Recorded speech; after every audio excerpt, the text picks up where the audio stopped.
The discussion now is about the Panthera leopersica, the Persian lion, as known as the Indian lion, as known as the Gujarat lion, as of the state of Gujarat in India, and of course the Asiatic lion, popularly known.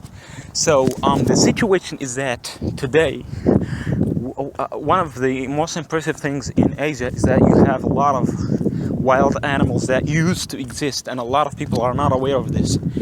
In the 20th and the 19th centuries, respectively, a lot of these species lost basically the habitat in which they were living, and the ecology of these regions deteriorated in a way that wiped out some of these indigenous species and indigenous populations in these lands. One of them is a Caspian tiger, and if we look at the Caspian tiger, it was popular and it was widespread in the Eurasian region as well as in the northern regions, I think, of Iran.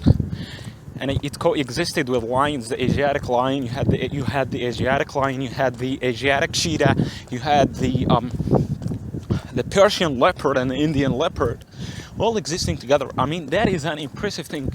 Today in Africa, for example, we have the African leopard, whether it is the southern or the eastern leopard or the western leopard, or for that matter the northern leopard and the northwestern leopard, coexisting with lions. East African lions, Tsavo lions in the south of Africa, one of the biggest, only second to the Barbary lion, which is one of the biggest species ever to exist.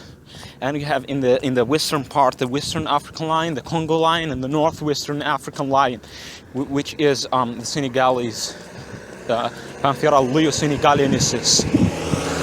And all of these coexisted together. So in Africa, you have the African cheetah existing with the leopard, African leopard, and with the African lion. And for me, that's an impressive sight. Of course, we have the spotted hyena, we have the striped hyena, we have the aardwolf, and we have the brown hyena, which is one of the least existing hyenas right now. And the most popular, of course, is the spotted hyena, as known as the most abundant African carnivore, like the one in Harar city and in other places in Africa. So basically, if we look at Asia, thankfully the tigers are still in existence, and we have also a lot of concentration of carnivores in the northern regions of Iran, I think. And in, of course, by saying that, I do not want to contradict myself, because in the southern regions you have I think, yeah, to the north and to the south, either one of these areas and these hemispheres has desert, while the other has a forest, sort of thorny forest and lowlands and savanna lands, bushy scrubs and so on. And for that matter, lions exist there, leopards would exist there, cheetahs would exist in the desert, Caspian tigers would exist in the north, I think, or the south. I'm not sure whether it is the north or the south that has a lot of forests, but I think it's the north, and the south has these deserts where camels. So one of the impressive things is that you had the lions predating camels as a natural prey item in India and in Pakistan, in Balochistan, in Afghanistan, and of course in the Iran region. So if we look at this, there is a crisis today, and that crisis is the economical and socio-political crisis right now, and there is a debate basically.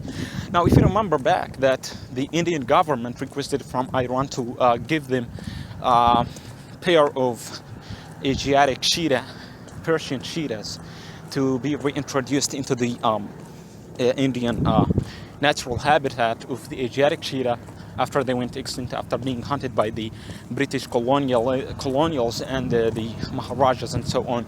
And of course, the Asiatic cheetah existed alongside, I think, lions, if I'm not mistaken, and to some sort tigers, and of course with the Indian leopard. So there is a similarity between these regions, Iran and India. So the Iranian government rejected that, and So there is a problem right now. I think due to that, one of these Iranian zoologists really wrote an article, and I read that article, and in that article he was saying that, oh, look, this is a violation of cultural and, for this matter, aesthetic and cultural, natural, as well as a nation thing to call, for example, the Persian lion, which is Panthera leo persica, to call it the Indian lion, Panthera leo indicus.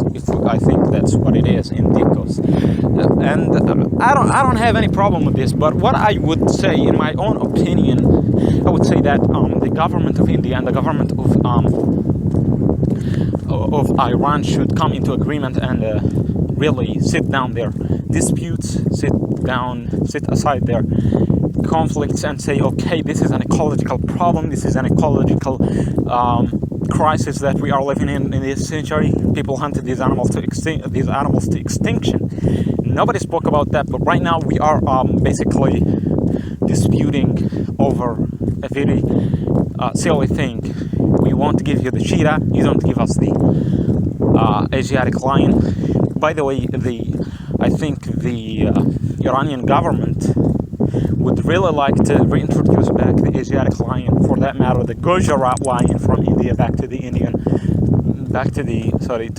Iranian country. And I would not be surprised if they rejected that, since the Indians required and requested from India to bring back and to reintroduce their Asiatic cheetahs from Iran into India. So the problem right now is simple as this. Look, it's an ecological problem.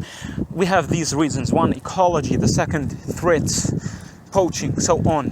Because we have also in India, the government of India actually launched a project in which they relocated the Asiatic lion from the state of Gujarat, which is in Gandhi state, and they set it into the northern regions, I think, into one of these reserves. The southern regions, into one of these tiger reserve areas, and they disappeared. I mean, it was successful, I think, and they checked Adam. They brought 2 pairs, and then they had some cubs. But there is a problem. I think it's mainly due to the amount of poaching and hunters in these areas. People are a big threat to these wild animals, and it is really a shame. I mean, these animals were existing side by side in the Asian basically areas, and these people just wiped them out. Another reason, I think, is poaching, but it's related to ecology. And in conservation, we have the term, relocation, and these things serves as a reminder to know that in reality, if you put a species into one location, and especially one endangered, severely endangered species into one location, and do not allow it to go to another location, this would be a catastrophic sometimes, because many nations lost their wildlife because of this. If you relocate the animals into 2 locations, for example, that would give you a more sustainability and more ability to conserve these species or subspecies, for that matter, the Asiatic lion being a subspecies of the lion species. For example, if there is a canine distemper, it won't really wipe out the whole entire the location, of course, with the species in that location.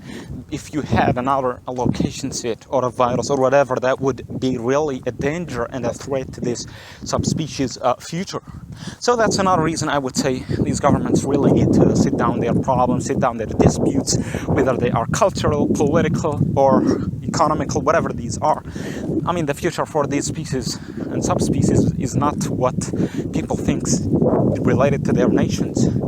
It's in some sort, yes, related to the culture and so on, but if you don't really collaborate and you have wiped out these species from the existence of the land in which they had the full right to live. For example, I'm really unfortunate to know that the Asiatic lion was hunted out from Persia, and you had this very popular incident in which the last pride of lions were basically wiped out and hunted and poached from the face of the earth by the Iranian people, and it was all celebrated in the newspapers and on the media. That's a shame, isn't it? That's unfortunate. That's really not good. So people just did this and they don't realize what they did. If they keep that one pride with its cubs and the lioness and the lion, for this matter, the Asiatic lion is very different from its African cousin, in which it has a single family unit, I think. 2 lionesses, 1 lioness with a couple of cubs, and you have the male or 2 males for that matter, like the Gujarat in India. And so I think that was really not good to begin with, to celebrate that event. And what you basically celebrated was the extinction of a whole entire subspecies of lion in your region. Thank God it was not in India, and these hunters, the royal family of India, as well as the British who were there, decided to conserve the last of the lions. I think it was 15 or something. So this is a big crisis we are facing in this century, the extinction of subspecies. And I would really be glad to know that these people would, really contribute to the conservation of these subspecies and stop and do not, mix it with their problems. So that's it. I think we need a real revolution and a real call to be amended to all the people who are interested and concerned with the conservation of species and subspecies of animals around the world. One of the problems is my passion for these animals. I'm sometimes getting frustrated when I see the world, when I see how these animals basically used to live in coexistence, and now you have all these masses of human beings and populations basically destroying the habitat and basically diluting the landscape, diluting the species possibility of existence, the potential of their future, and all of these things. One of the problems and one of the examples is my country in Mauritania. In the 1970s, the last lion was shot in the southern protectorate conservation national park in the south on the Senegalese river. But thank God it's the same problem again. The lions, Panthera leo senegalensis, which is the northwestern lion, which is my country, by the way, and the Barbary lion, for example, one of the biggest, of course, comes second to it is only the Tsavo lion, not the Tsavo, sorry, the South African lions, which is I don't remember their name, but anyways, yeah, so for that matter, this is the same problem again. It's existing in Senegal, it's not existing in my country, and I think we need a project to reintroduce it back into my country and to set natural habitat, put water in these areas, put some cattle or whatever, reintroduce back these species that were prey items for these animals, and try to make conservation. It's possible, it's all there, we just need to move. And for that matter, I would really establish and commence a lion reserving, a lion protecting project and the reintroduction project in my country from Senegal back to my country, Mauritania. So I really hope that these problems get fixed. We really hope, we have a lot of hopes for the future, and we hope people be more aware of what is going around them, the ecology, the niche of the ecological existence, and for this matter, the ecological spaces and so on. It's really sad to see the world not being aware. We need to make people more aware. We need to make more conservation, more efforts into protecting these animals, and basically making people aware of these things. And for that, that's what I think. Thank you very much.